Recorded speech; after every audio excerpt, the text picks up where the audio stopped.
बिस्मिल्लाहिर्रहमानिर्रहीम। रब्बि इश्रह ली सदरी व यस्सिर ली अमरी वहलुल उक़दतम मिन लिसानी यफ़क़हू क़ौली। My name is Dr. Muazzam Manzoor. Medicine is my profession and teaching is my passion.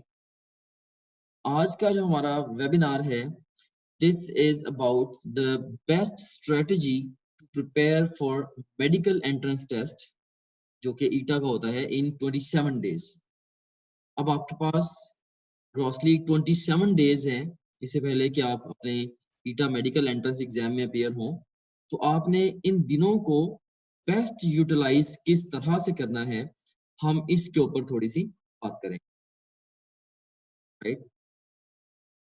So first of all I want to say something to you at the moment, right, which is written in front of you, आप screen पे देख भी सकते हैं कि never settle for low scores.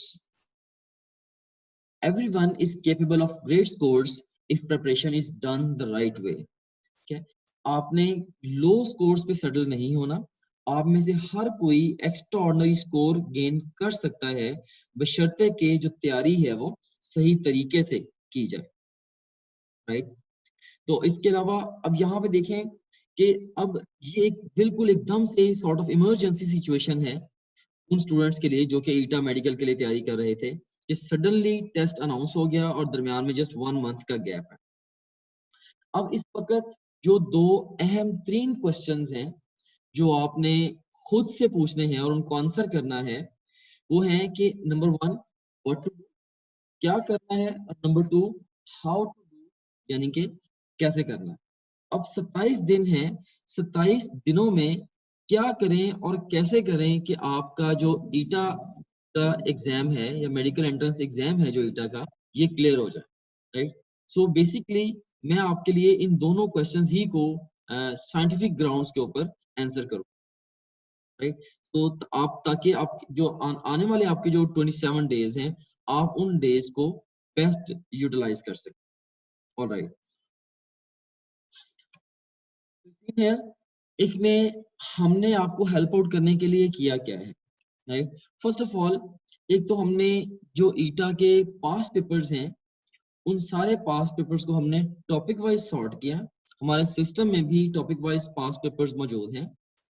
Topic wise sort करके हमने ये देखा कि ईटा के ओवरऑल ट्रेंड्स क्या हैं, यानी कि ईटा का जो एंट्रेंस एग्जाम है ये किन चैप्टर्स को या किन सेक्शंस को और किन टॉपिक्स को या सब सेक्शंस को फोकस करता है, राइट?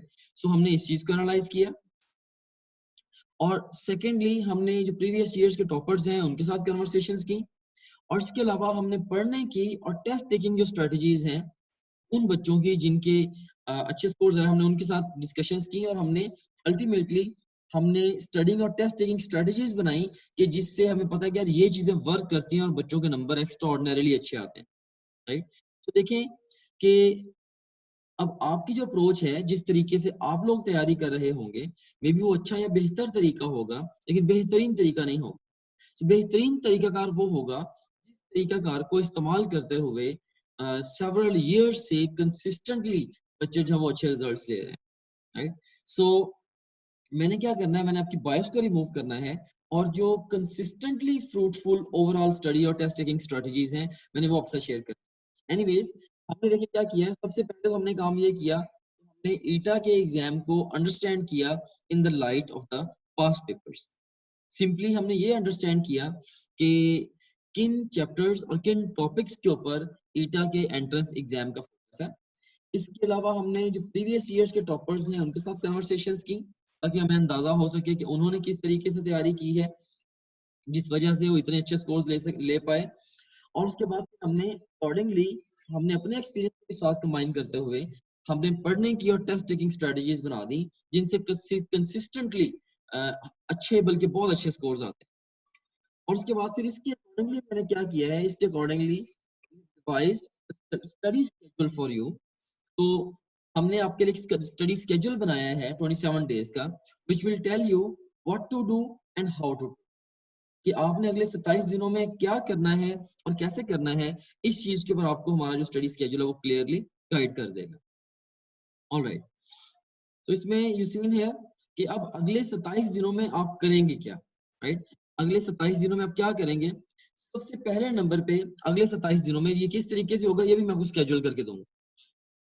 अगले 27 डेज के अंदर आप लोग क्या करेंगे? आप लोग तकरीबन 26,500 MCQs जो हैं वो आप उनको अटेम्प्ट करेंगे using the topgrade.pk question bank. उसके बाद फिर आप अपनी गलतियों से सीखेंगे, यानी कि जब आप क्वेश्चन बैंक से टेस्ट को अटेम्प्ट कर रहे होंगे तो आपकी जो गलतियां होंगी, यानी कि जो आपके अनअटेम्प्टेड क्वेश्चन होंगे या बुक मार्क क्वेश्चन होंगे या जिन क्वेश्चन को आपने रॉन्ग अटेम्प्ट किया होगा, उन गलतियों से भी आप लोग सीखेंगे। इसके अलावा आप लोग क्या करेंगे? आप लोग वीडियो लेक्चर्स को देखेंगे और फास्ट वे नोट्स को भी देखेंगे अगर आपको जरूरत महसूस हुई। खासतौर पर जो अहम तरीन टॉपिक्स हैं और उनसे रिलेटेड आपकी गलतियां भी हो रही हैं तो उसमें हम आपको अपॉर्चुनिटी दे देंगे कि इससे आप टेस्ट देते हैं और टेस्ट आप लोग दे रहे हैं और उसके नतीजे में लाइक आप देखते हैं कि कोई टॉपिक है जो कि बहुत ज्यादा इंपॉर्टेंट, आपने उसका टेस्ट दिया, टेस्ट देने के बाद आप ये देखते हैं कि उसमें से आपकी गलतियां बहुत ज्यादा हो रही हैं और खुद से आप उस टॉपिक को अच्छे तरीके से तैयार नहीं कर पा रहे, आप परेशान हो रहे हैं आप लोग, तो क्या कर सकते हैं? आप उस पर्टिकुलर टॉपिक के वीडियो लेक्चर भी देख सकते हैं और फास्ट वे नोट्स को भी देख सकते हैं। मैं ये हरगिज नहीं कह रहा हूँ कि आपने सारे के सारे टॉपिक्स के वीडियो लेक्चर्स देखने और वीडियो नोट्स देखने हैं, क्योंकि ये गिवन टाइम के अंदर पॉसिबल नहीं है। गिवन टाइम के अंदर जो बेस्ट पॉसिबिलिटी है वो यही है कि आप क्वेश्चंस के थ्रू अपनी लर्निंग को मैक्सिमाइज करें। वो स्ट्रेटेजिकली कैसे करना है वो भी मैंने जो स्केड्यूल आप लोगों के लिए बनाया है वो भी शेयर कर देता हूँ, उससे आपको इंशाल्लाह और भी बेहतर अंदाजा हो जाएगा कि हमने किस तरह से अपनी तैयारी को लेकर चलना है, राइट? तो इसी 27 दिन में आप लोग क्या करेंगे? आप लोग 5 फुल लेंथ पेपर भी देंगे, राइट? और अपनी टेस्ट टेकिंग स्ट्रेटजीज को प्रैक्टिस करेंगे, राइट? 5 असल इम्तिहान जैसे पेपर भी आपने इन्हीं 27 दिनों में देंगे। इसके अलावा हम आपको वर्चुअल क्लासरूम में ऐड कर देंगे। आपके डेली डाउट्स होंगे उनको भी आप गिवन टाइम टेबल के अकॉर्डिंगली आप टीचर्स के साथ डायरेक्ट डिस्कस कर पाएंगे, राइट? सो इस स्टेज पे ये बहुत बड़ा एडवांटेज होगा आप लोगों के लिए कि देखिए इतना बड़ा क्वेश्चन पूल हम आपको दे रहे हैं, 26,500 question.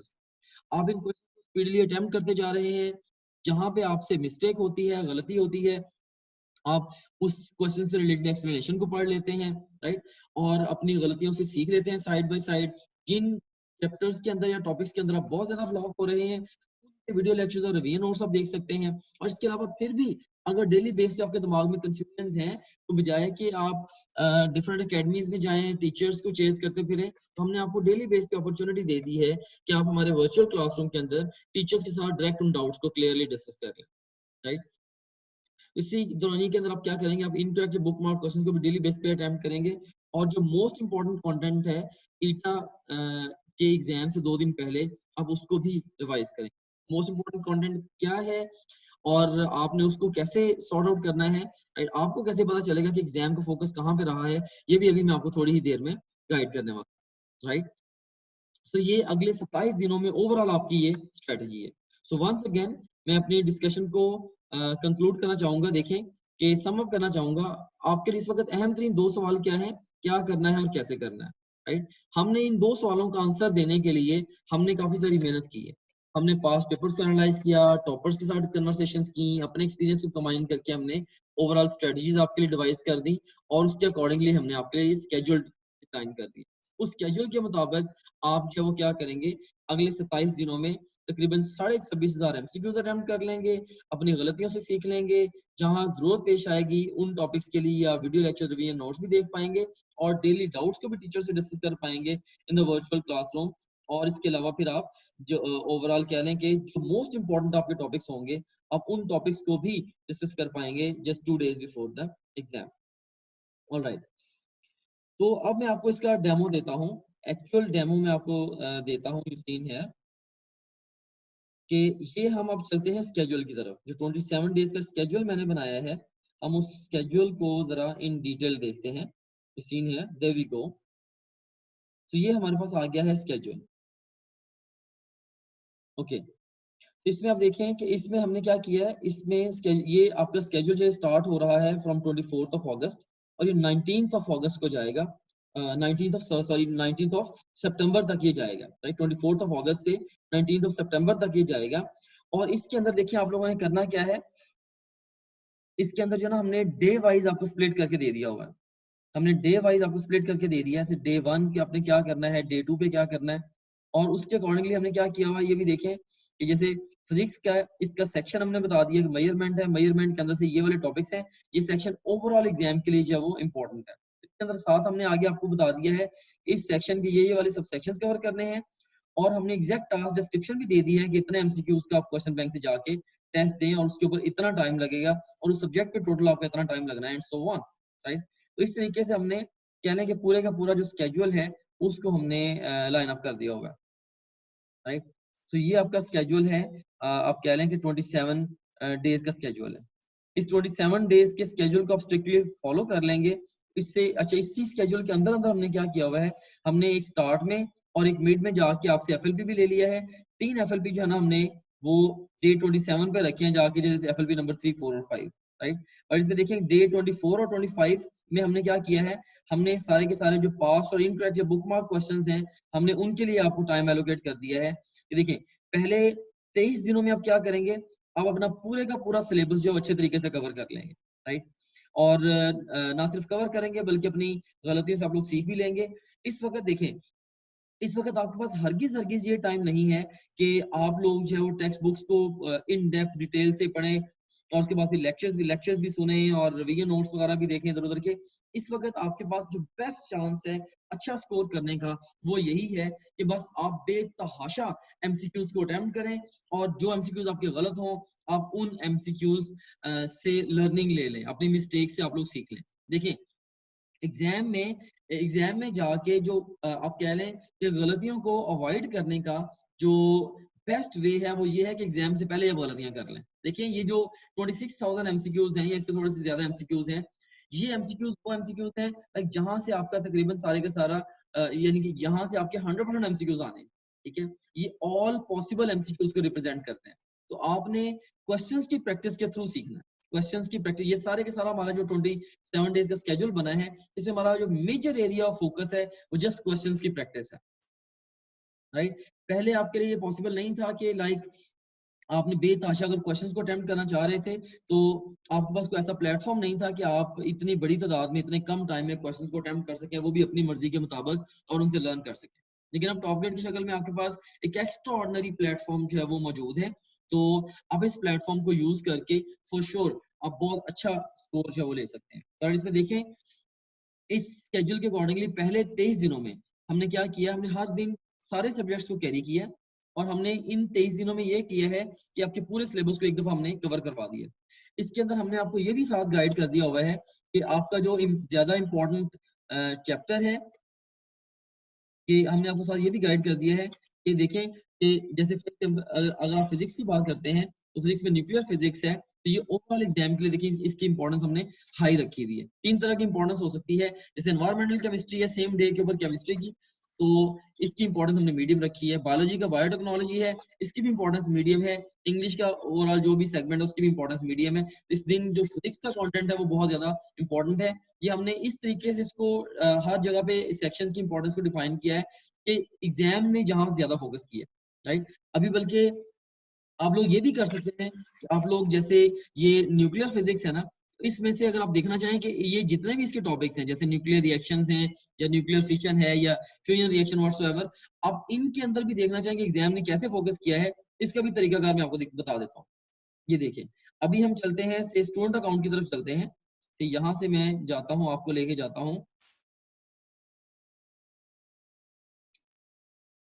towards the student account of ETA, right? Okay, तो ये देखिए ये हम ईटा के स्टूडेंट अकाउंट की तरफ आ गए। इसमें से हम जाते हैं क्वेश्चन बैंक की तरफ जाते हैं, राइट। तो इसमें आप देख सकते हैं कि क्वेश्चन बैंक के अंदर ओवरऑल जो आपके कितने क्वेश्चंस हैं, 26,593 क्वेश्चंस हैं। और उसमें से अभी तक सारे आंसर ने कोई वैसे अटेम्प्ट नहीं किया हुआ। ये सारी की सारी बहरहाल आपकी रिपोर्ट्स आ रही हैं। बाय द वे ये जो रिपोर्ट्स यहाँ पे होम पेज पे भी आ रही हैं क्वेश्चन बैंक के, तो इसमें भी आ रहे हैं। देखिए फिजिक्स के तकरीबन 8,000, केमिस्ट्री के भी 8,000, बायोलॉजी के 6,000, 6,500 से प्लस और इंग्लिश के तकरीबन 3,000 प्लस एमसीक्यू वो मौजूद है। तो इसके जरिए आप ये भी देख सकते हैं कि आपका कौन सा सब्जेक्ट और टॉपिक जो है वो वीक जा रहे हैं, तो इस रिपोर्ट के जरिए आप एग्जैक्टली एनालाइज कर सकते हैं। तो जैसे जैसे आप तैयारी करते जाएंगे आपको और अच्छा अंदाजा होता जाएगा कि किन किन एरिया से आपने ज्यादा बेहतर तरीके से फोकस करना है। अब देखें फिजिक्स के अंदर हम चलते हैं, तो फिजिक्स में आप देखें कि जब आप पास क्वेश्चन पे क्लिक करेंगे, देखें ये एक क्लिक कितना इंपॉर्टेंट है। ये जो एक क्लिक है ये सेवरल ईयर्स की हिस्ट्री बता रहा है रियल एग्जाम की। देखिए देखें कि मेजरमेंट में से 50 एमसीक्यूज आ चुके हैं, फोर्सेस एंड मोशन में से 87 एमसीक्यूज आ चुके हैं पास्ट में, और इस तरह से देखिए इलेक्ट्रोमैग्नेटिज्म में से 38 एमसीक्यूज आ चुके हैं and so on. Current electricity में से देख 61 आ चुके हैं। इसमें किन किन चैप्टर्स के ऊपर ज्यादा फोकस रहा है आप देख सकते हैं। इसमें जैसे आप अगर गौर करें तो इसके अंदर फोर्सेस एंड मोशन, और इसके अलावा इलेक्ट्रोस्टैटिस्टिक्स, और इसके अलावा वेव्स, और इसके अलावा देखिए nuclear physics, dawn of modern physics. देखिए इन चैप्टर्स के ऊपर बहुत एक्स्ट्रा ऑर्डिनरी फोकस है एग्जाम का। ये हम कैसे हमें पता चल रहा है, हमें पास के एग्जाम ट्रेंड्स को देख के पता चल रहा है, राइट। इसमें से फर्स्ट हम न्यूक्लियर फिजिक्स पे जाते हैं। देखिए न्यूक्लियर फिजिक्स में ये सारे टॉपिक्स हैं। एटॉमिक न्यूक्लियस में से 13 एमसीक्यूज आ चुके हैं पास में, हाफ लाइफ में से 15, न्यूक्लियर फिशन में से 24, रेडियोएक्टिव में से 20, न्यूक्लियर रिएक्शन में से 5, और basic forces of nature and building blocks of matter इसमें से 8 एमसीक्यूज आ चुके हैं। देखिए यहाँ से भी हमें पता चला कि फिशन में से और रेडियो एक्टिविटी में से बहुत ज्यादा क्वेश्चन आए। इसके अलावा even half life nuclear fission, radio activity, ये इनकी इंपॉर्टेंस हाई है। उसके बाद फिर एटॉमिक न्यूक्लियस जो है या basic forces of nature and building blocks, इसकी जो इंपॉर्टेंस है वो मीडियम है। न्यूक्लियर रिएक्शंस की जो इंपॉर्टेंस है वो लो है एंड सो ऑन। तो इस तरह से देखें, इस तरह से आप लोग एग्जैक्टली जो इंपॉर्टेंस है वो आप यूनिट वाइज और टॉपिक वाइज, यानी कि सेक्शन और सब सेक्शन वाइज आप जो इंपॉर्टेंस वो खुद भी स्टूडेंट अकाउंट को यूज करके निकाल सकते हैं, राइट। इसमें देखिए दोबारा हम स्केड्यूल की तरफ वापस जाते हैं कि आपने स्केड्यूल को लेके चलना कैसे है। से फर्स्ट करें मैं डे 1 पे जाता हूँ, ठीक है। से हम चलते हैं डे 1 पे चलते हैं। अब डे 1 पे जाके मैंने ये देखना है, डे 1 पे जाके मैंने ये देखना है कि जो अहम तरीन इसमें जो मेरे जो सब्जेक्ट्स इंपॉर्टेंस वाइज अगर मैं देखूं तो ओवरऑल देखिए ये फिजिक्स का जो एरिया उस दिन वो भी इंपॉर्टेंट है। फिजिक्स, केमिस्ट्री, बायोलॉजी, इंग्लिश, तकरीबन सारे एरियाज सेम डे पे इंपॉर्टेंट है। एनीवेज अब मैंने फर्दर इसमें से किसी भी सब्जेक्ट को चूज कर लेता हूँ। लाइक मे बी मैं इसको केमिस्ट्री को चूज करता हूँ। केमिस्ट्री में से फर्ज करें कि मैं कहता हूँ मैंने concept of moles and Avogadro numbers को प्रिपेयर करना है। इसके अंदर देखिए 218 एमसीक्यूज पड़े हुए हैं, इसके अंदर 18 एमसीक्यूज जो वो पड़े हुए हैं। अब इसके अंदर आप क्या करेंगे कि अब इसको तैयार करने के लिए आप लोग क्या करेंगे, अब इसके लिए आप अपने स्टूडेंट अकाउंट के अंदर जाएंगे, लॉगिन करेंगे, राइट।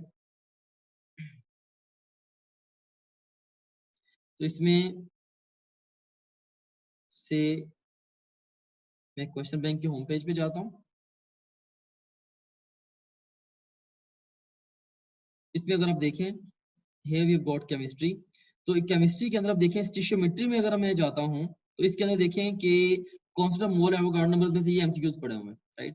इसके ऊपर मैं क्लिक करता हूँ तो इसमें से लाइक से मैं 200 एमसीक्यूज का टेस्ट जो है वो जनरेट कर लेता हूँ, राइट। स्ट्रेट विद देयर, देखिए अब इस तरह से आप यहाँ से आप क्या करेंगे, आप स्टेटमेंट पढ़ेंगे, ऑप्शंस को आप देखेंगे, ऑप्शन बेस्ट ऑप्शन को पिक करेंगे और उसकी एक्सप्लेनेशन को देख लेंगे। इस तरह से देखें आप क्वेश्चंस क्वेश्चंस क्वेश्चंस करते ही चले जाएंगे। तो बेतहाशा आपने क्वेश्चंस प्रैक्टिस करनी। समझ लें कि आपने अगर फर्ज करेंगे एक दिन के अंदर आप लोग 12 घंटे पढ़ रहे हैं, तो 12 घंटे में से मैं ये समझता हूँ कि मिनिमम 8 घंटे आपके सिर्फ एमसीक्यूज की प्रैक्टिस पे गुजरने चाहिए। 8 घंटे या इससे भी ज्यादा सिर्फ एमसीक्यूज की प्रैक्टिस पे गुजरने चाहिए। तो इस वक्त आपके पास जो बेस्ट चांस है ईटा में स्कोर करने का वो यही है कि बेतहाशा एमसीक्यूज को अटेम्प्ट कर ले। हम लोग जब बहुत बड़े बड़े एग्जाम्स देते हैं तो उसके अंदर हमारी ओवरऑल जो स्ट्रेटजी है वो यही होती है, जिससे यूएसएमएल के एग्जाम की प्रिपरेशन करते हैं कि आखिरी महीने के अंदर जाके हम ऑनलाइन क्वेश्चन बैंक्स ले लेते हैं जो कि इंटरनेशनल एग्जाम्स के लिए अवेलेबल होते थे तब भी।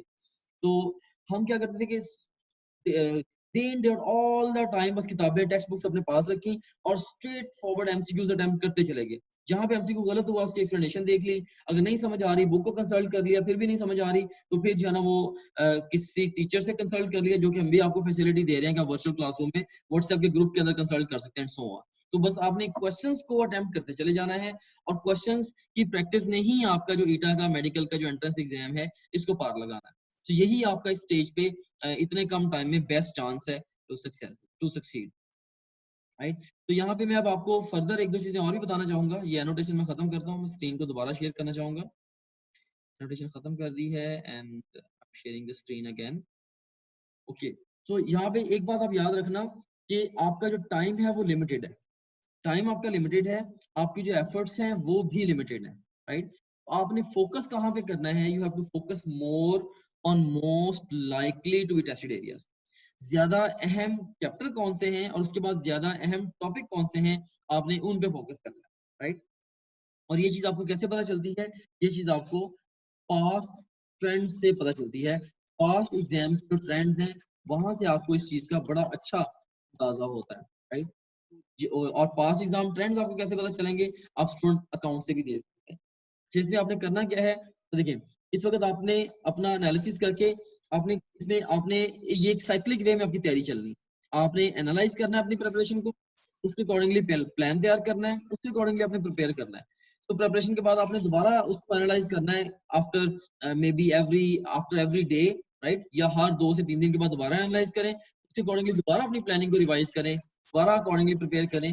और इस तरह से एक साइक्लिक वे में काम करते हुए आप लोगों ने क्या करना है, अपनी तैयारी को बेहतर से बेहतर बनाते चले जाना। अब देखिए इस वक्त ये एक टेबल है, ये आपको अच्छा खासा हेल्प करेगा, ये आपको अच्छा खासा हेल्प करेगा कि आपने अपने एग्जाम की तैयारी करनी कैरी कैसे करनी है, right. Let me Orient you towards this table. इसमें देखें कि इसमें हमारे पास जो कॉलम्स हैं वो 4 कॉलम्स हैं।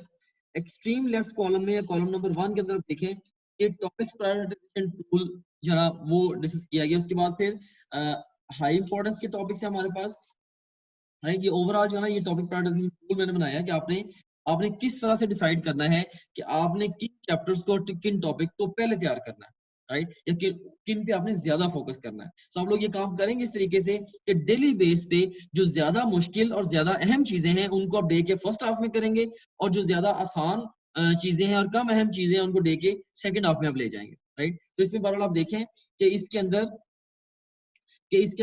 हाई इंपॉर्टेंस के हमारे पास इस कॉलम में टॉपिक्स हैं, कॉलम नंबर 3 के अंदर मीडियम इंपॉर्टेंस के टॉपिक्स हैं, कॉलम नंबर 4 के अंदर जो है वो लो इंपॉर्टेंस के टॉपिक्स हैं। हाई इंपॉर्टेंस के टॉपिक्स को 1 के साथ लेबल करते हैं, मीडियम इंपॉर्टेंस के टॉपिक्स को 2 के साथ, और लो इंपॉर्टेंस के टॉपिक्स को 3 के साथ लेबल करते हैं। इस तरह से डिफिकल्टी के अंदर देखें जो टॉपिक्स आपको बहुत मुश्किल लगते हैं, देखें इस वक्त आपके जो ईटा का सिलेबस है उसमें 3 तरह के एरियाज हैं अहमियत के हिसाब से। एक वो एरियाज हैं जहां से एग्जाम का पोर्शन बहुत ज्यादा आता है। आप ये समझो कि वो टॉपिक्स हैं जहां से तकरीबन आपका 70% एग्जाम आ रहा है, उसको बोलते हैं कि ये इनकी इंपॉर्टेंस जो वो हाई है, राइट। फिर दूसरे नंबर पे वो एरियाज है जहां से आपका तकरीबन 20% एग्जाम आता है, हम कहते हैं जो इनकी इंपॉर्टेंस जो वो मीडियम है। और तीसरे वो एरियाज हैं जहां से 10% एग्जाम आपका आता है रफली, तो हम कहते हैं कि ये जो है वो आपका ये इसकी इंपॉर्टेंस लो है, राइट। तो अब बिल्कुल भी वाइज नहीं होगा कि मैं लो इंपॉर्टेंस वाली चीजों को फोकस करूं, इनके ऊपर मैं बहुत ज्यादा टाइम स्पेंड कर दूं, और उस चक्कर में मेरी हाई इंपॉर्टेंस की चीजों में से कुछ चीजें मिस हो जाए। मैं ये नहीं कह रहा हूं कि आपने सिलेक्टिव स्टडी करनी है, मैं ये कह रहा हूं कि आपने सब कुछ पढ़ना है, लेकिन more focus should be on most likely to be tested areas. ज्यादा ध्यान आपने वहां पे लगाना है जहां से इम्तिहान में पोर्शन आपका जो है वो ज्यादा आना है, राइट। ओके, तो इंपॉर्टेंस के हवाले से आपके 3 एरियाज हैं। इस तरह से डिफिकल्टी के हवाले से भी आपके 3 एरियाज हैं। एक वो टॉपिक्स हैं जो आपने पढ़े हुए हैं और आपको आते भी हैं, एक वो टॉपिक्स हैं जो आपने पढ़े हैं लेकिन आपको आते नहीं हैं, एक वो टॉपिक्स हैं जो ना आपने पढ़े और ना आपको आते हैं, राइट। 3 तरह के टॉपिक्स हैं। जो आपने ना पढ़े हैं ना आपको आते हैं वो आपके लिए मोस्ट डिफिकल्ट है, उनका डिफिकल्टी लेवल हाई है। और जो आपने पढ़े हैं लेकिन आपको अच्छे से भी नहीं आते, उनका डिफिकल्टी लेवल मीडियम है। और जो आपने पढ़े और आपको अच्छे से आते हैं, जब मर्जी आपसे वहां से एमसीक्यूज अटेम्प्ट करें, आपके एमसीक्यूज ठीक हो जाते हैं, तो हम कहते हैं कि ये लो डिफिकल्टी एरियाज हैं आपके लिए। तो अब देखें कि अब आप लोगों ने तैयारी करनी कैसे है। आप देखें, आप लोग अपना इस वक्त एक प्रैक्टिकल काम जो करने वाला है वो ये है कि आप रूटीन की स्टडी को छोड़ के कोई 5-6 घंटे सिर्फ और सिर्फ अपनी स्टडी की प्लानिंग पे लगाएं। और प्लानिंग आपने करनी किस तरीके से है, जो आपका ईटा का सिलेबस है उसका प्रिंट आउट निकालें। प्रिंट आउट निकाल के सबसे पहले आप पास्ट पेपर्स को एनालाइज करते हुए, ये जैसे टॉप ग्रेड के क्वेश्चन पूल से भी आप एनालाइज कर सकते हैं, राइट। एनालाइज करते हुए आप लोग जो उसकी जो इंपॉर्टेंस है वो हर टॉपिक के साथ 1, 2 या 3 का डिजिट दे दें, कीपिंग इन व्यू कि उसकी एग्जाम के लिए इंपॉर्टेंस कैसी है। हर टॉपिक के साथ आप क्या करेंगे, 1, 2 या 3 का डिजिट दे देंगे। इससे फायदा ये होगा कि जब आप बाद में पढ़ने बैठेंगे, आपको हर टॉपिक की अहमियत का पहले पता होगा। आपको पता है कि एक टॉपिक अगर हाई इंपॉर्टेंस का है तो आप उस टॉपिक के ऊपर एक्स्ट्रा टाइम भी लगा सकते हैं। अगर आपको पता है कि एक टॉपिक की इंपॉर्टेंस लो है, आप जल्दी से वहां से स्किप करके आप आगे जाने की कोशिश करो, एंड सो ऑन, राइट, या जल्दी से जल्दी उसको वाइंड अप करने की कोशिश करो। तो एक राउंड आप इस तरह से इंपॉर्टेंस वाइज लगाओ अपने पूरे सिलेबस के ऊपर, राइट, और दूसरा राउंड आप लगाओ डिफिकल्टी वाइज। उसके अंदर भी जो आपको सबसे ज्यादा मुश्किल टॉपिक्स लगते हैं उनके साथ आप ए लिख दो, जो दरमियाने से लगते हैं आप उनके साथ बी लिख दो, और जो सबसे आसान टॉपिक्स हैं उनके साथ सी लिख दो। अब देखिए सबसे पहले आपने जो 1A टॉपिक्स हैं, यानी कि जो 1A टॉपिक्स हैं सबसे पहले उनको तैयार करना है, फिर 1B और फिर 1C, यानी कि जो ज्यादा इंपॉर्टेंट वाले टॉपिक्स हैं उनको पहले तैयार कर लो, फिर मीडियम इंपॉर्टेंस वाले की तरफ चले जाओ, फिर लो इंपॉर्टेंस वाले की तरफ चले जाओ। तो इस सारे के सारे डिस्कशन का जो मेरे पास जो कंक्लूजन है वो यही है कि आपने ज्यादा अहम चीजों को और ज्यादा मुश्किल चीजों को पहले फोकस करना है। ज्यादा अहम को और ज्यादा मुश्किल को पहले फोकस करना है। मुश्किल को मैं साथ साथ पहले इसलिए फोकस करा रहा हूँ क्योंकि अगर आपकी अभी भी चीजें ऐसी होंगी जो कि डिफिकल्ट है और आप अभी भी उनको नहीं स्टडी कर रहे और आप लास्ट वीक में एंटर हो जाएंगे, फिर आपका स्ट्रेस लेवल जो बड़ा हाई हो जाएगा।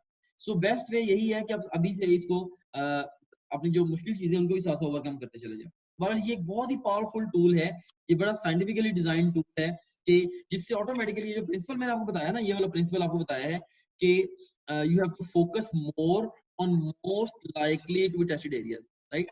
तो आपने ज्यादा अहम एरियाज के ऊपर ज्यादा फोकस करना है। यहाँ से ये बात आप याद रखना कि ईटा के अंदर आपके जो मार्क्स हैं ये डायरेक्टली प्रोपोर्शनल है टू योर एफर्ट। तो इस वक्त जितनी आप एफर्ट लगा लेंगे, जितना आप जोर लगा लेंगे, उसके अकॉर्डिंगली आपके जो मार्क्स हैं वो आ जाएंगे। और उसके अलावा देखिए ये कोटेशन है, लाइक ये अपने सारे एक्सपीरियंस की रोशनी में ये कोट आपको दे रहा हूँ कि best way to avoid mistakes on the exam is to make mistakes before the.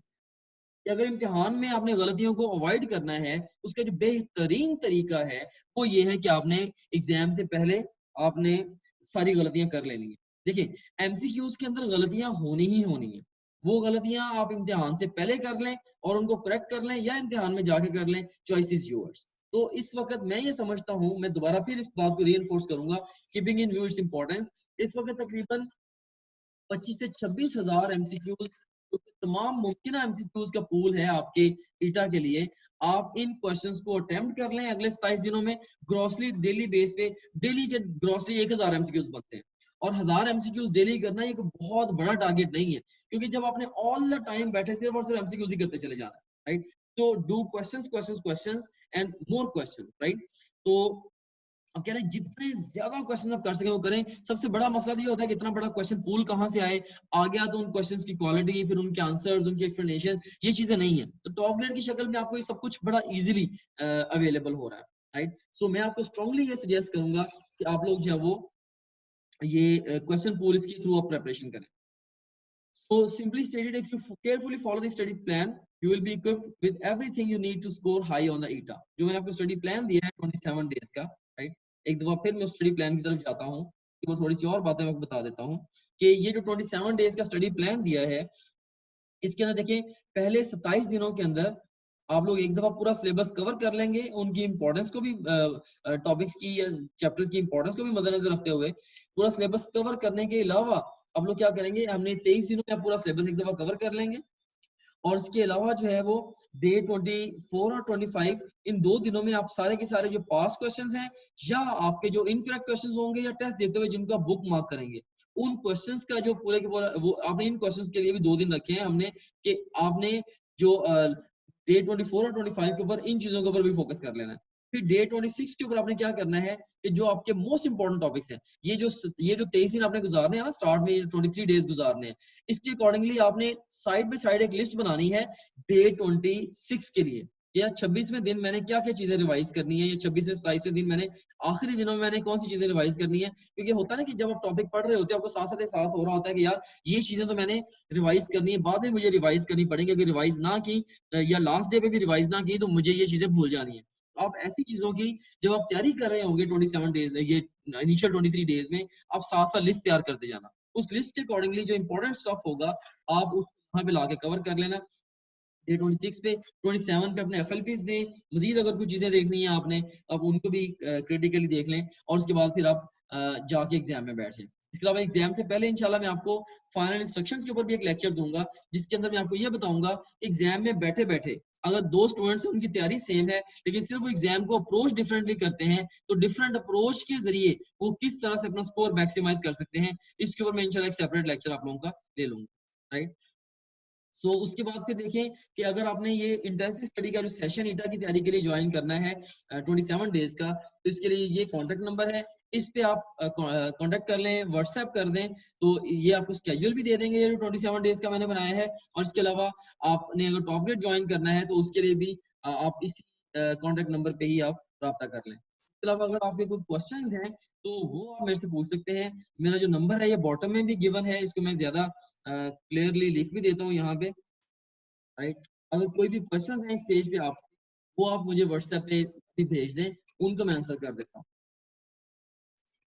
कोई भी क्वेश्चन हैं उनको मैं आंसर, राइट। ये मेरा व्हाट्सएप नंबर है। तो if you have got any questions eight the moment, आप मुझे अभी इनको भेज दें। तो अच्छा, एक स्टूडेंट ने क्वेश्चन पूछा हुआ है कि how to get this MCQ. अच्छा, ये मैं आपसे रिक्वेस्ट करूंगा कि जो भी बच्चा मुझे कोई क्वेश्चन भेजे व्हाट्सएप पे, वो मुझे अपना नेम और सिटी और स्कोर ये जरूर भेजें, कि नेम सिटी और स्कोर जरूर भेजें। We should get some idea कि कौन ये बात पूछ रहा है, राइट। तो अच्छा, इसमें अगर ये जो क्वेश्चंस हैं ये किस तरह के आपने लेने हैं, ये जो कॉन्टैक्ट नंबर मैंने आपको स्क्रीन के ऊपर दिया हुआ है, राइट, इस नंबर पे आप रब्ता कर लें। ये आपको स्केड्यूल भी दे देंगे और ये आपको हमारी जो स्टूडेंट अकाउंट की सब्सक्रिप्शन है वो भी दे देंगे। अच्छा, ये भी आपको बताता चलूं कि स्टूडेंट अकाउंट की सब्सक्रिप्शन जो है वो दो तरह की है, राइट। इसमें एक है हमारी सिर्फ और सिर्फ क्वेश्चन बैंक और एफएलपीज की, एक सब्सक्रिप्शन है क्वेश्चन बैंक और एफएलपीज की, और एक फुल सिलेबस फुल कोर्स की। फुल कोर्स के अंदर क्वेश्चन बैंक एफएलपीज के अलावा वीडियो लेक्चर्स और फास्ट रिवीजन नोट्स भी शामिल हैं, राइट। सो आप चाहें तो सिर्फ क्वेश्चन बैंक और एफएलपी ले सकते हैं, चाहें तो आप फुल कोर्स भी ले सकते हैं। ये आप कांटेक्ट कर लें इस गिवन नंबर के ऊपर, वो आपको फर्दर इस हवाले से गाइड कर देंगे, राइट।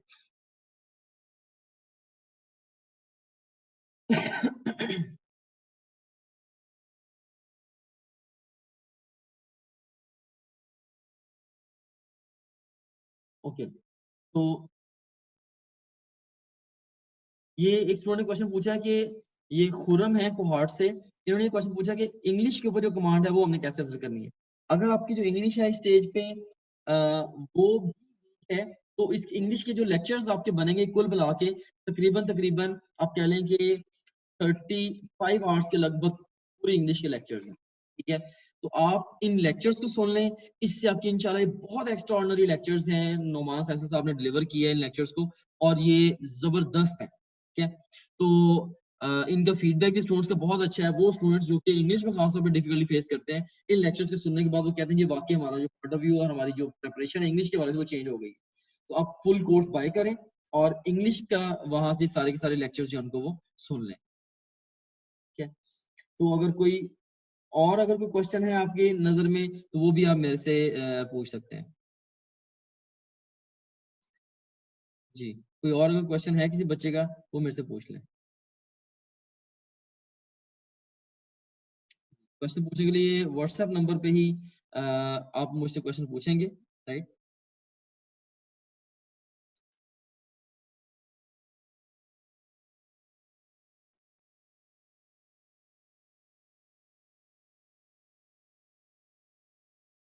सो अगर किसी भी स्टूडेंट का अगर कोई कंसर्न है तो वो मेरे साथ अभी डिस्कस कर सकता है व्हाट्सएप नंबर पे। कोई भी क्वेरी है आपके माइंड में उसको इंशाल्लाह मैं अभी क्लियर कर देता हूँ। बाकी ये जो स्केड्यूल अगर आपने लेना है या ये इंटेंसिव स्टडी सेशन ज्वाइन करना है, उसके लिए वे आउट जो मैंने आपको दे दिया हो।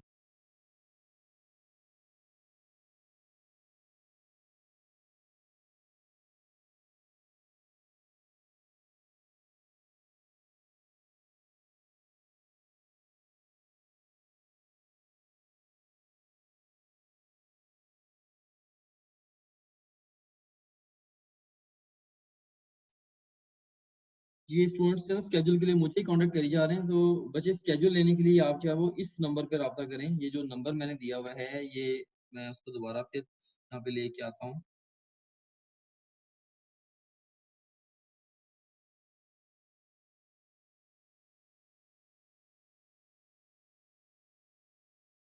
ये जो नंबर है जस्ट टू अवॉइड कंफ्यूजन, ये इस नंबर पे आप लोगों ने स्केड्यूल के लिए कांटेक्ट करना है।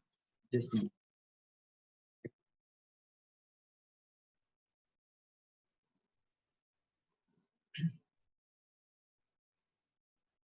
ये एक स्टूडेंट हैं जी अरीबा नौशहरा से, कि हमने ईटा के लिए रजिस्टर खुद से होना है या अकेडमी रजिस्टर करेगी। बेटा ये जो रजिस्ट्रेशन करवानी है ये आपने खुद से करवानी है। ये आपकी अपनी रिस्पॉन्सिबिलिटी है, एकेडमी के इसके अंदर कोई रोल नहीं है, ये आपका समझ लेंगे ये खुद से आपका काम है, इस पे एक्सप्लोर करें और अपने सारे प्रोसेस खुद से मुकम्मल करें। एकेडमीज के लिए लॉजिकली पॉसिबल नहीं होता।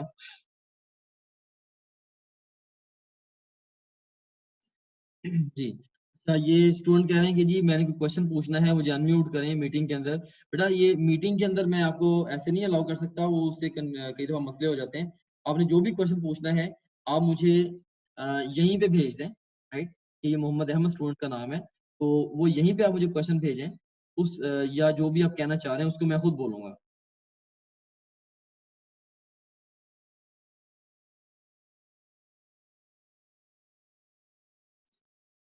ये बच्चे मुझे बार-बार कॉन्टैक्ट कर रहे हैं कि टाइम टेबल के लिए और स्केड्यूल वगैरह के लिए हमें दें, तो ये कॉन्टैक्ट नंबर है, इस पे राब्ता करें।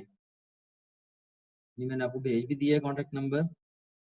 जी, बच्चे ने कहा जी हमने एक बच्चे ने कहा कि हमने जो है वो व्हाट्सएप ग्रुप बनाना चाह रहे हैं इस स्टेज पे, तो हम क्या करें? ठीक है, अगर आप लोग व्हाट्सएप ग्रुप बनाना चाह रहे हैं फॉर क्लासेस स्केड्यूल्ड, अच्छा इसमें एक तो ये है कि यहाँ पे 2 चीज़ें हैं, ठीक है? वो मैं आपको बताता चलूँ। यहाँ पे हमारे पास 2 चीज़ें हैं। वो ये है कि अगर तो आप टॉप ग्रेड को ज्वाइन करते हैं तो ऑटोमेटिकली हम आपको अपने व्हाट्सएप ग्रुप्स के अंदर ऐड करते हैं, क्योंकि ऑलरेडी आप जैसे बच्चे तैयारी कर भी रहे हैं उनके साथ आप फौरी तौर पे इन कांटेक्ट आ जाएंगे, राइट? अगर टॉप ग्रेड को ज्वाइन नहीं भी करते, स्टिल ये कॉन्टैक्ट नंबर है, ये मैं आपको दे रहा हूँ, 0309335060। तो अगर आपने सिर्फ व्हाट्सएप ग्रुप ज्वाइन करना है, अगर आपने व्हाट्सएप ग्रुप ज्वाइन करना है अनपेड स्टूडेंट्स का, तो उसके लिए आप इस नंबर पे अपने नाम और नंबर भेज दें, वो आपको ऐड कर दें, ठीक है? तो वहां पे आप फिर अपने दूसरे फेलो स्टूडेंट्स के साथ इंटरेक्ट कर पाएंगे। जी, ये स्टूडेंट का जी सितारा अशफाक मियां वाली, ये टॉप ग्रेड की वोकैबुलरी ईटा के लिए enough है। अच्छा बच्चे मैं आपको ना वोकैबुलरी के हवाले से एक चीज अहम बताना चाहता हूँ कि जो वोकैबुलरी है ना, आपने इसके ऊपर बहुत ज्यादा टाइम नहीं लगाना, क्योंकि आप इसके ऊपर बहुत ज्यादा भी एक्सर्ट कर लोगे तो भी क्या होगा, कोई स्कोर का खातर खा फर्क नहीं पड़ना। जितना कम आपके पास टाइम है, उस गिवन टाइम के अंदर आपने अपनी जो मैक्सिमम एफर्ट पुट करनी है वो आप पुट करें साइंसेस के ऊपर, जिनका चंक भी ज्यादा है एग्जाम में, और उसमें भी इंपॉर्टेंट टॉपिक्स के ऊपर। ठीक है, वोकैबुलरी टॉप ग्रेड के जो लेक्चर्स वगैरह हैं उनको आप सुन लें, राइट? क्वेश्चंस की कुछ प्रैक्टिस कर लें, लेकिन बहुत ज्यादा टाइम आपने इसके ऊपर नहीं लगाना। वोकैबुलरी के ऊपर अपने टाइम बहुत ही लिमिटेड लगाना है। जी, ये एक और स्टूडेंट ने पूछा है क्वेश्चन कि जी सिलेबस हमारा फुल बुक है या जो सिलेबस केएमयू ने दिया है? जी केएमयू ने सिलेबस बकायदा अपनी वेबसाइट पे दिया है, उन्होंने जो एडवर्टाइजमेंट दी है उसके ऊपर भी उन्होंने ये मेंशन किया हुआ है सिलेबस का। तो आप सिलेबस को केएमयू का जो सिलेबस है या ईटा का जो सिलेबस है 2020 का, वो आप डाउनलोड भी कर सकते हैं उनकी गूगल में डाल के, या ये जो नंबर मैंने आपको दिया हुआ है इस नंबर पे भी कांटेक्ट करके आप इसका जो लेटेस्ट सिलेबस है वो दे सकते हैं, राइट? तो इनकी फुल बुक्स तो नहीं है, लेकिन सिलेबस गिवन है। ये अलग बात है कि उस सिलेबस के अंदर most of the content of books शामिल। ये स्टूडेंट का ये टेबल जो है उसको दोबारा आप रिपीट कर दें। अच्छा टेबल के अंदर देखिए, मैंने ना टेबल के अंदर आपको ये बताया है कि आपकी बुक के अंदर इस तरह के 3 तरह के एरियाज हैं, जिनकी इंपॉर्टेंस हाई है, मीडियम और लो है। और इसके अलावा डिफिकल्टी वाइज हाई डिफिकल्टी वाले, मीडियम और लो डिफिकल्टी वाले 3 तरह के टॉपिक्स हैं, ठीक है? आप अपना सिलेबस निकालें, उसको प्रिंट करें। तो प्रिंट करके सबसे पहले आप इंपॉर्टेंस वाइज आप हर टॉपिक के साथ 1 2 या 3 लिखें। जो मोस्ट इंपॉर्टेंट टॉपिक्स हैं, जहां से बहुत ज्यादा पेपर आए हुए हैं, उनके साथ 1 लिखें, 2 और 3 लिखें। फिर डिफिकल्टी वाइज भी A B और C लिखें। तो इस तरह से क्या होगा कि आपने 1A वाले जो टॉपिक्स हैं सबसे पहले तैयार करने हैं, फिर 1B, फिर 1C। तो यानी कि इससे फायदा ये होगा कि जो भी टॉपिक आप पढ़ रहे होंगे, आपको पहले से ही अंदाजा होगा कि यार ये टॉपिक अहम भी है, इसकी अहमियत बहुत ज्यादा है, इसकी जो मुश्किल डिफिकल्टी लेवल है मेरे लिए वो बहुत कम है, या सो ऑन। तो इस तरीके से आपको बड़ा अच्छा अंदाजा होता जाएगा। डिफिकल्ट हर टॉपिक को पढ़ने से पहले आपको पहले से ही पता होगा कि यार इसकी इंपॉर्टेंस क्या है, इसकी मेरे लिए डिफिकल्टी क्या है। तो इससे आप अपनी डेली बेस पे अपनी स्टडी को ज्यादा अच्छा कैरी कर पाओगे। तो मैंने आपको बताया कि आपने मुश्किल चीजों को और अहम चीजों को डे के फर्स्ट हाफ में ले जाना है, और जो आसान चीजें हैं और कम अहम चीजें उनको डे के सेकंड हाफ में ले जाना है। एक और स्टूडेंट ने क्वेश्चन पूछा है कि टेस्ट जो है वो 20 सितंबर से अक्टूबर में डिले होगा। इसके बारे में कुछ नहीं कह सकता, right? There is a pretty good chance कि शायद अब ये डिले ना हो, और आप 20 सितंबर के हिसाब से अपनी पूरी तैयारी रखें। अगर हो जाता है वो आपकी गुड लक होगी, ठीक है? अगर हो जाता है it will be your good luck. तो more time is not a problem, short time is a problem. तो hope for the best and prepare for the worst, ठीक है? स्टूडेंट ने पूछा कि रजिस्ट्रेशन कब स्टार्ट होनी है, तो उसके लिए उन्होंने ऑलरेडी इसके लिए उन्होंने अपनी जो ऐड है वो बकायदा तौर पे दे दी हुई है। तो आप लोग वो ऐड ले लें, उसके ऊपर सारी की सारी डिटेल्स, रजिस्ट्रेशन वगैरह की, टेस्ट की सारी डिटेल्स गिवन है। आप वो हमारे गिवन कॉन्टेक्ट नंबर से ले लें। ठीक है, ये जो कॉन्टेक्ट नंबर है ये मैं यहाँ पे आपको दे रहा हूँ। ये इस कॉन्टेक्ट नंबर से, ये जो नंबर मैंने आपको दिया हुआ है, इस नंबर से आप सारी की सारी जो डिटेल्स हैं वो ले लें। राइट, तो वहां से आपको अंदाजा हो जाएगा। अच्छा, इसमें एक और स्टूडेंट पूछा है कि do we have to cram each and every word of bio like example numerical. इसमें ना देखें, जो ईयर्स हैं या इसमें जो क्रैमिंग वाली चीजें हैं उनके ऊपर एग्जाम का बहुत ज्यादा फोकस नहीं होता। राइट, एग्जाम का जो ज्यादा फोकस होता है वो कॉन्सेप्चुअल चीजों के ऊपर होता है। सिर्फ कुछ गिनी चुनी कुछ वैल्यूज हैं जो, या जो गिनी चुनी वैल्यूज हैं जिनको क्रैम करना इंपॉर्टेंट होता है। ज्यादातर जो है वो मेमोरी बेस्ड चीजें इसमें नहीं, ज्यादातर कॉन्सेप्चुअल क्वेश्चन आ रहे हैं। खास तौर पर जैसे ईयर्स हैं, साइंटिस्ट के नेम्स वगैरह हैं, इस तरह की चीजों को बिल्कुल भी एग्जाम अब फोकस नहीं करता। देयर वाज अ टाइम जब एग्जाम फोकस कर लेता था, लेकिन अब एग्जाम ने इन चीजों को फोकस करना छोड़ दिया हुआ। राइट, सो इसकी जरूरत नहीं है, तो आप ज्यादा फोकस अपना अंडरस्टैंडिंग पे रखें। एक और स्टूडेंट ने पूछा जी कौन सी बुक एमसीक्यू के लिए बेस्ट है। बेटा देखिए, आप बेस्ट से बेस्ट बुक भी ले लेंगे, उसमें कितने 2-4 हजार एमसीक्यूज होंगे, डिजिटल लेआउट नहीं होगा, वहां से एमसीक्यूज की तैयारी करने में भी आपको बहुत ज्यादा टाइम लगेगा। राइट, और साथ साथ आपको एक्सप्लेनेशन भी नहीं मिलेगी। तो इसके लिए क्या ये बेहतर नहीं है कि आप स्ट्रेट अवे ये क्वेश्चन बैंक ज्वाइन कर लें, वहां पे आपको पास पेपर भी मिल रहे हैं, बेताशा क्वेश्चन भी मिल रहे हैं, किसी बड़ी से बड़ी किताब से भी कम से कम भी आपको कह रहे हैं कि 4 से 5 गुना क्वेश्चन आपको मिल रहे हैं। ठीक है,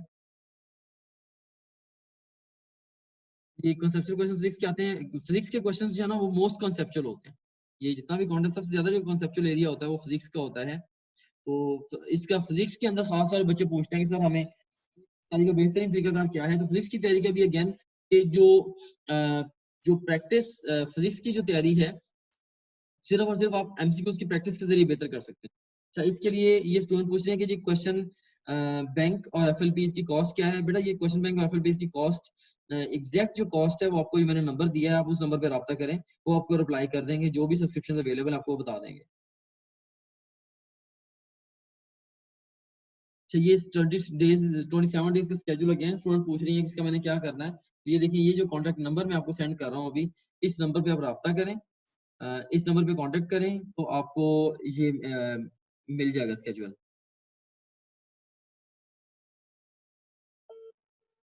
ओके, इसमें एक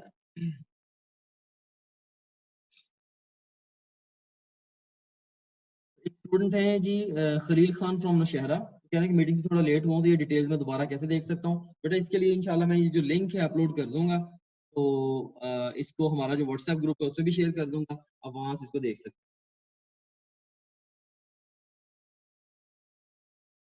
ये एक स्टूडेंट है जी, इनका नाम है तूबा सज्जाद, अ, ये shower model degree college Mardan से हैं।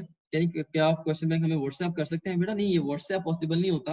ये इतना बड़ा क्वेश्चन पूल है, बाकायदा सॉफ्टवेयर बना हुआ है, इसका प्रॉपर एक यूजर इंटरफेस है। तो इसको लाइक जैसे आप कोई ऐप यूज करते हैं, जैसे फेसबुक आपको व्हाट्सएप नहीं हो सकती, ठीक है, फेसबुक आपको व्हाट्सएप नहीं हो सकती, you have to use it. इसी तरीके से हमारी ये जो ऐप है, आपको इसको यूज करना पड़ेगा। There is no way to send the question through WhatsApp. ठीक है, तो अगर कोई भी और क्वेश्चन है किसी बच्चे का, वो भी मेरे से पूछ सकते हैं। ईमेल वगैरह बेटा, ये ईमेल व्हाट्सएप कुछ भी नहीं हो सकता। जैसे देखिए ना, अगर मैं आपसे ये कहूँ कि बेटा आप मुझे अपना फेसबुक जो है ना वो मुझे ईमेल कर दो, क्या वो अपनी ऐप आप मुझे मेल कर सकती हो? नहीं कर सकती। राइट, तो इसी तरीके से ये पूरा एक सॉफ्टवेयर है। तो ये लाइक ये इतना हैवी डेटा है, कभी भी ये मेल वगैरह नहीं हो सकता। ठीक है, आपको ज्वाइन करना पड़ेगा, जैसे आप फेसबुक को ऑनलाइन यूज करते हो, इसको भी आपको ऑनलाइन यूज करना पड़ेगा। जी।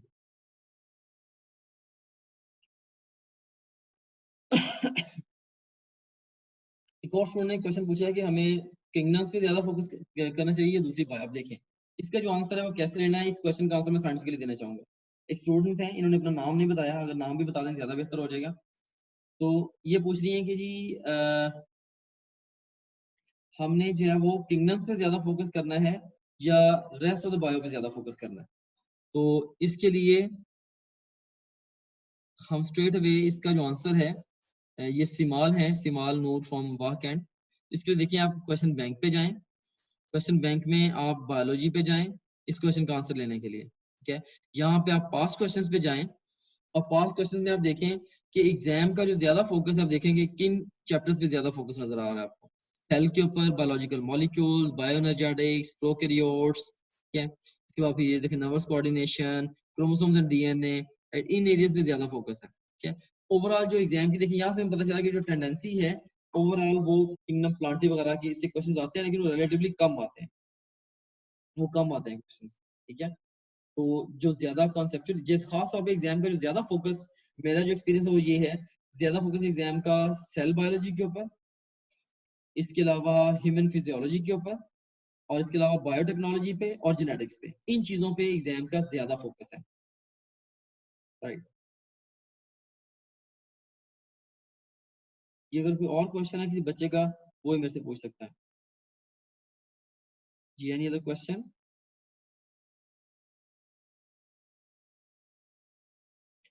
ये स्टूडेंट है जी मरियम, 960 मार्क्स इनके फेडरल बोर्ड से। ये सर ऐसे क्यों होता है कि बुक से चैप्टर क्लियर हो जाता है पर एमसीक्यूज में डिफिकल्टी होती है? देखिए एमसीक्यूज जो है ना, एमसीक्यूज के अंदर क्योंकि ट्रिक्स यूज हुए होते हैं, एमसीक्यूज के अंदर इंफॉर्मेशन को घुमाया जाता है, ठीक है ना, कि एग्जामिनर हर एमसीक्यू के अंदर एक पीआईपी टिप देता है, जिसके जरिए वो आपको क्लू देता है कि इस सवाल का जवाब ऐसे निकलना है। और क्लेवर एग्जामिनर क्या करते हैं, वो पीआईपी टिप सीआईटी पिट में कन्वर्ट कर देते हैं, इंफॉर्मेशन को इस तरीके से घुमा के देते हैं कि आप सीधे तरीके से क्वेश्चन के आंसर तक नहीं पहुंच पाते हैं, ठीक है।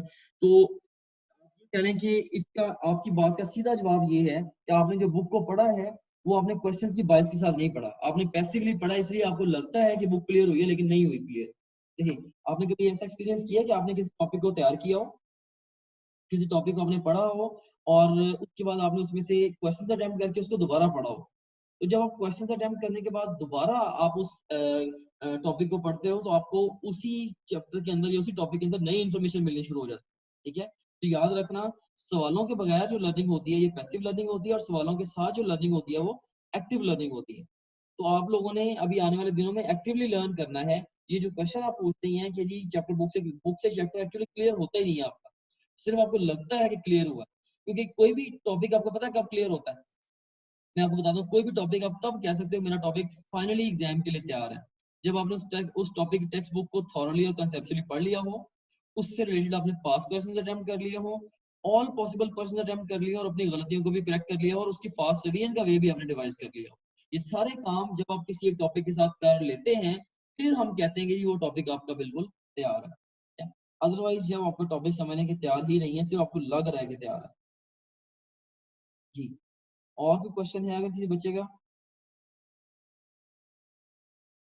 How could we come out of this, that what we are studying is not going to be necessarily come in the test? देखिए इसके लिए मैंने आपको ऑलरेडी बता दिया हुआ है। एक तो ना ये जो स्केड्यूल है, इस स्केड्यूल को थोड़ा सा हमें मजीद हम बेहतर कर देते हैं। इसके अंदर हमने चैप्टर वाइज तो प्रायोरिटाइज किया है या यूनिट वाइज, लेकिन टॉपिक वाइज नहीं किया। इसी स्केड्यूल के अंदर जो स्क्रीन पे देख रहे हैं, इसके अंदर हम टॉपिक्स की प्रायोरिटी आपको खुद दे देते हैं। तो उसके साथ ऑटोमेटिकली आपको हर सब्जेक्ट के चैप्टर और टॉपिक तक पता चल जाएगा इसकी एग्जाम के लिए इंपॉर्टेंस क्या है। एक तो ये है, और दूसरे नंबर पे आपके जो पास पेपर्स हैं, कोर्स पास पेपर्स को देखकर जो पास क्वेश्चंस को एनालाइज करके आप खुद से कंक्लूजन बना सकते हैं। कोई भी एरिया आप चूज कर लें। फॉर एग्जांपल जैसे हम बायोलॉजी में खड़े हैं, बायोलॉजी में बायोलॉजिकल मॉलिक्यूल्स पे हम चलते हैं, ठीक है। अगर हम बायोलॉजिकल मॉलिक्यूल्स पे हैं तो बायोलॉजिकल मॉलिक्यूल्स के जितने भी आप कह लें कि इसके अंदर टॉपिक्स होंगे, उनमें से जहां से ज्यादा क्वेश्चंस अपीयर हुए होंगे, ऑफ कोर्स वो एग्जाम का मेजर एरिया। इस वजह से देखिए न्यूक्लिक एसिड में से 9 क्वेश्चंस आए हैं, कार्बोहाइड्रेट्स में से 8 क्वेश्चंस आए हैं, इसके मुकाबले प्रोटीन्स में से 8 क्वेश्चंस आए हुए हैं। देखिए बेसिक कॉन्सेप्ट्स में से 4 आए हैं, लिपिड्स में से 3 क्वेश्चन आए हैं। तो आपको देखिए क्लियरली पता चल रहा है कि देखिए एग्जाम का सबसे ज्यादा फोकस जो किसके ऊपर है, न्यूक्लिक एसिड्स, प्रोटीन्स और कार्बोहाइड्रेट्स पे है, रिलेटिवली कम लिपिड्स के ऊपर और basic concepts of biological molecules के ऊपर। इस तरीके से आप क्वेश्चन काउंट को, इनके पास्ट पेपर्स के अंदर मुतलका टॉपिक्स के क्वेश्चन काउंट्स को देखते हुए आप अंदाजा लगा सकते हैं कि इसका कैसे इसकी इंपॉर्टेंस। ये कह रही है कि मुझे पास पेपर सेंड कर दें, तो पास पेपर ये सेंड नहीं किए जा सकते, ये हमारे पास तो फीडेड है इस तरीके से। और अगर मैं आपको ये वाइज सेंड कर भी दूंगा, उसका आपको इतना फायदा नहीं होगा क्योंकि आपको ये वाली इंफॉर्मेशन नहीं मिली। यहाँ पे देखा ना, ये सिंगल क्लिक जो है, ये सिंगल क्लिक आपको बता रहा है कि एग्जाम एग्जाम की मे बी ये पिछले कई सालों की 8-10 सालों की हिस्ट्री आपको बता रहा है कि एग्जाम का ज्यादा फोकस कहाँ पर रहा है, राइट। ये सिंगल क्लिक कितना इंपॉर्टेंट है। तो आप यूजर इंटरैक्टिव इंटरफेस के साथ आप अगर पास पेपर्स करेंगे आपको ज्यादा फायदा होगा, ठीक है। ये इनको ऐसे वैसे व्हाट्सएप वगैरह नहीं किया जा सकता पास पेपर्स को,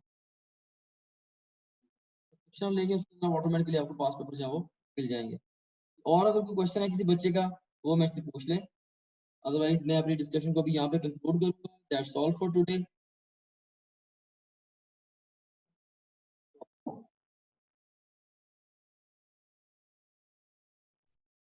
फिर भी अगर कोई भी क्वेश्चन है जी, एक और स्टूडेंट है कि ये कह रहे हैं कि जी व्हाट्सएप का लिंक सेंड करें। व्हाट्सएप ऐसे लिंक नहीं मैं सेंड कर रहा, ये जो मैंने आपको कांटेक्ट नंबर दिया था, कांटेक्ट नंबर मैंने आपको दिया था, आपको दोबारा भी कांटेक्ट नंबर फॉरवर्ड कर देता हूँ कि इस नंबर पे अपनी डिटेल्स आप भेज दें। हमारा एक प्रॉपर मैकेनिज्म है, हम इसको ओपन ही रखते हैं, हम थोड़ा वेरीफाई करके स्टूडेंट्स को, हम बॉयज और गर्ल्स के अपने अलग अलग ग्रुप बनाए हुए होते हैं, ठीक है। तो आपकी पहले वेरिफिकेशन थोड़ी सी होगी, फिर आपको हम ग्रुप में ऐड करेंगे। ये कॉन्टेक्ट नंबर है, इस नंबर पे आप रब्ता कर लें तो आपको ग्रुप में ऐड कर दें।